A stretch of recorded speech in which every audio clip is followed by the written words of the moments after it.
Hi friends, welcome back to Daily English Talk. I'm Lily. And I'm Tom. Good to see you again. If you're new here, welcome to the family. We're so happy you found us. And if you're not new, welcome back. You already know how this works. Do you have a return ticket? What is the purpose of your trip? A return ticket? No, I don't. I'm going for fun.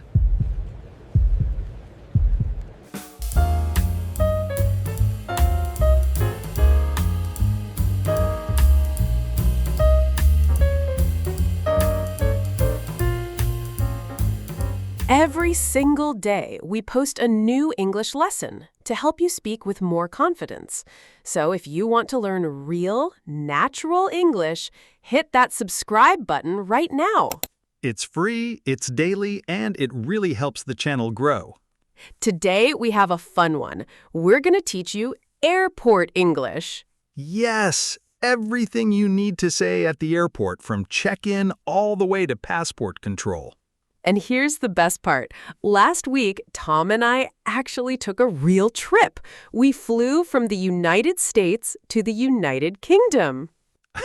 From the USA to the UK. And let me tell you, a lot of things happened. Oh, a lot of things happened to you, Tom. That's true. That's very true. Tom, we have a new member. His name is Nguyen Swan Kwong. Oh, I'm happy now. Congratulations, Nguyen Swan Kwong. So today, you'll learn the words and phrases, and you'll hear a real story at the same time. This is perfect for level A2 to B1. Let's go. Okay, before we start the story, I have a question for all of you watching. Uh-oh. I think I know where this is going. At the airport in New York, Tom's suitcase was too heavy. Way too heavy. So he had to pay extra money for it. Please don't tell them the number. I won't tell them. That's the fun part. Here's the question for you, everyone at home. How much extra money do you think Tom had to pay for his heavy bag? It was a lot. I'll just say that. Take a guess and write it in the comments right now. Was it $20, $50, $100, even more? More. Tom, don't help them. Sorry. So put your guess in the comments. We're not telling you the answer today. We want to see who gets the closest. Ready? Let's hear the whole story. So Tom, this was your first time flying to another country, right? Yes, my very first big international trip. I was so excited. I packed my bag 2 weeks early. 2 weeks early. And that's the problem, isn't it? You're right. When you pack early, you keep adding things. A few shirts, then some shoes, then snacks. So many snacks. Tom packed American snacks to share with our friends in London. You're right. They asked for them. Cookies, chips, candy. I couldn't say no. It was very kind, but your bag became so heavy. I know. I couldn't even lift it at the end. And the airport was busy that day, too. So many people, so many bags. Huge lines everywhere. But honestly, the whole trip was amazing. The flight, the food, landing in London. It was a wonderful trip. We had 2 small problems, but we learned so much. Small problems. One was my heavy bag, and the other one was at passport control. Oh, yes, Tom and the passport officer. We'll get to that. I'm not ready to talk about it, but okay. Don't worry, everyone. These problems are very common, and after this lesson, you'll know exactly what to do. Let's learn some grammar first. Okay, let's talk about a useful grammar point for travel. It's the present perfect. The present perfect. When do we use it? We use it to talk about experiences in our life. When we don't say the exact time, we make it like this. We use have or has plus the past participle of the verb. Give us an example. I have been to England. That means at some time in my life, I went there. Maybe last year, maybe 10 years ago. The time is not important. Oh, I like that one. I have been to England. Now I can finally say it. Yes, you can. And we often ask people, have you ever been to another country? So I could say, have you ever flown on a plane? Perfect. And before our trip, here's a true sentence. Tom had never traveled abroad before. We use never for zero experience. Sad but true. Zero experience. That's me. But listen, this is different from the past simple. When we say the exact time, we use the past simple. For example, last week we flew to London. That's a finished action with a clear time.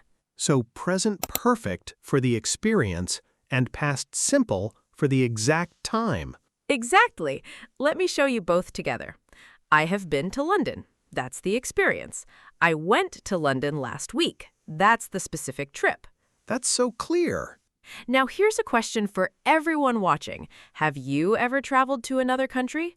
Write yes, I have, or no, I haven't in the comments. Practice the grammar with us. Don't be shy. Try it. Okay, now the most important part. Let's learn the real airport English, step by step in the same order you use it at the airport. From the front door to the airplane. Let's do it. First, you arrive at the airport and you go to the check-in desk. This is where you give your bag and you get your boarding pass. And the boarding pass is the small ticket, right? The one with your seat and your gate number. Exactly. Let me show you a normal conversation. Listen. Good morning. Here is my passport. Thank you. Where are you flying today? I'm flying to London. Great. Here is your boarding pass. Your gate is number 22. See how simple that is? Just a few clear sentences. You don't need difficult words. Here is my passport. I can remember that one. Now, number 2, this is Tom's favorite word, excess baggage. Oh, no. Excess baggage means your bag is too heavy or too big. The airport word is overweight. If your bag is overweight, you pay an extra fee. A fee is money you must pay. And my bag was very overweight. Let's act it out. Listen carefully. Sir, I'm sorry, but your bag is overweight. Oh, no. How heavy is it? It's too heavy. You'll need to pay an extra fee, or you can remove some items. So that was the moment. I had to choose. Pay the money or take things out of my bag. And remember, everyone, we're not telling you how much he paid. Keep guessing in the comments. Please be nice with your guesses. Number 3. There are 2 kinds of bags. Your checked bag goes under the plane. Your carry-on bag, or hand luggage, stays with you on the plane. And here's my smart idea. To make my checked bag lighter, I put more things in my carry-on bag. His carry-on was so full, he couldn't close it. It closed eventually. I sat on it. He sat on his own bag in the middle of the airport. Lesson learned. Pack light, everybody. Number 4. After check-in, you go to security. At security, they check you and your bags. They often say, please remove your laptop, or please take off your belt. The belt. Oh, the belt.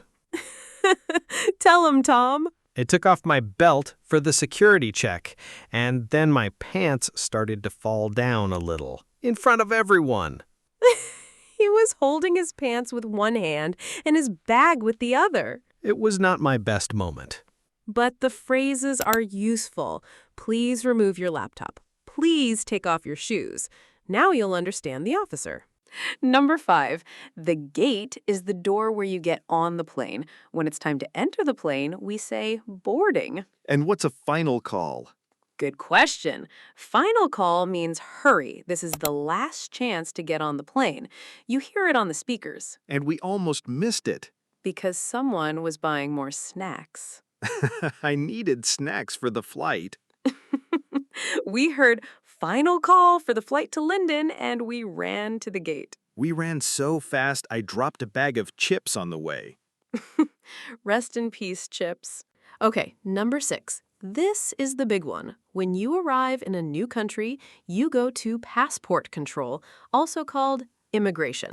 The officer checks your passport and asks you some questions. And this is where I had my problem. The officer usually asks 2 questions. First, what's the purpose of your visit? That means, why are you here? You can answer, I'm here on holiday. Or, I'm here for business. And the second question? Clear. How long are you staying? You can answer, for 1 week or for 10 days. Well, I got very nervous. The officer looked at me and asked, "How long are you staying?" And what did you say? I forgot every English word I ever learned. I just said, a few days? Maybe a week? I don't know. Soon. Thank you. Soon? Thank you? That's not even an answer. The officer just looked at me, so confused. But here's the lesson, everyone. Stay calm and answer clearly. I'm here on holiday for 1 week. Short and simple. Now I know. Next time I'll be ready. And don't be afraid of passport control. The officer is just doing their job. Speak slowly and stay relaxed. Number 7. After you get your bags, you go through customs. Sometimes an officer asks, "Do you have anything to declare?" What does declare mean? To declare means to tell the officer if you're carrying special things, like a lot of food or expensive items. If you have nothing special, you just say, "No, nothing to declare." But I had all those snacks, so I panicked and said, "I have cookies. Is that bad? Are cookies illegal?" He confessed to the cookies. I thought I was in big trouble for snacks. The officer just smiled and said it was fine. But now you know the word declare. Very useful. And number 8, the last one. After customs, you collect your checked bag at the baggage claim. The bags come out on a big moving belt called a carousel. And we waited and waited for my heavy bag. His bag was so heavy, it was the very last one to come out. I thought the airline lost it. I was so worried. But it arrived. And finally, we were ready to enjoy London. Big Ben, here we come. Okay, let's review everything we learned today. You did great. Quick summary time. First, you go to the check-in desk to get your boarding pass. Then watch out for excess baggage. Don't let your bag be overweight or you pay an extra fee. Remember the 2 bag types. The checked bag goes under the plane and the carry-on stays with you. At security, they may say, "Please remove your laptop," or "Take off your belt." You wait at the gate and you listen for boarding and final call. At passport control, answer clearly, "I'm here on holiday for 1 week." At customs, you might hear, "Anything to declare?" And you collect your bag at baggage claim. That's everything you need for a smooth trip. And remember the grammar. Present perfect for experiences. I have been to London. Past simple for the exact time. I went to London last week. You can do this. Travel English is not scary. It's just a few simple phrases. And that's our lesson for today. Thank you so much for learning with us. Now don't forget our big question, how much did I pay for my heavy bag? We're not telling you today. Put your guess in the comments and let's see who gets the closest. Be kind. It was a painful day for my wallet. If this lesson helped you, please hit that like button and subscribe to Daily English Talk. We post a brand new English lesson every single day. Every day. So you have a new way to practice your English all the time. Practice a little every day and your English will grow stronger and stronger. We believe in you. You've got this. Keep speaking, keep smiling, and we'll see you in the next lesson. Bye, everyone. Bye. Safe travels.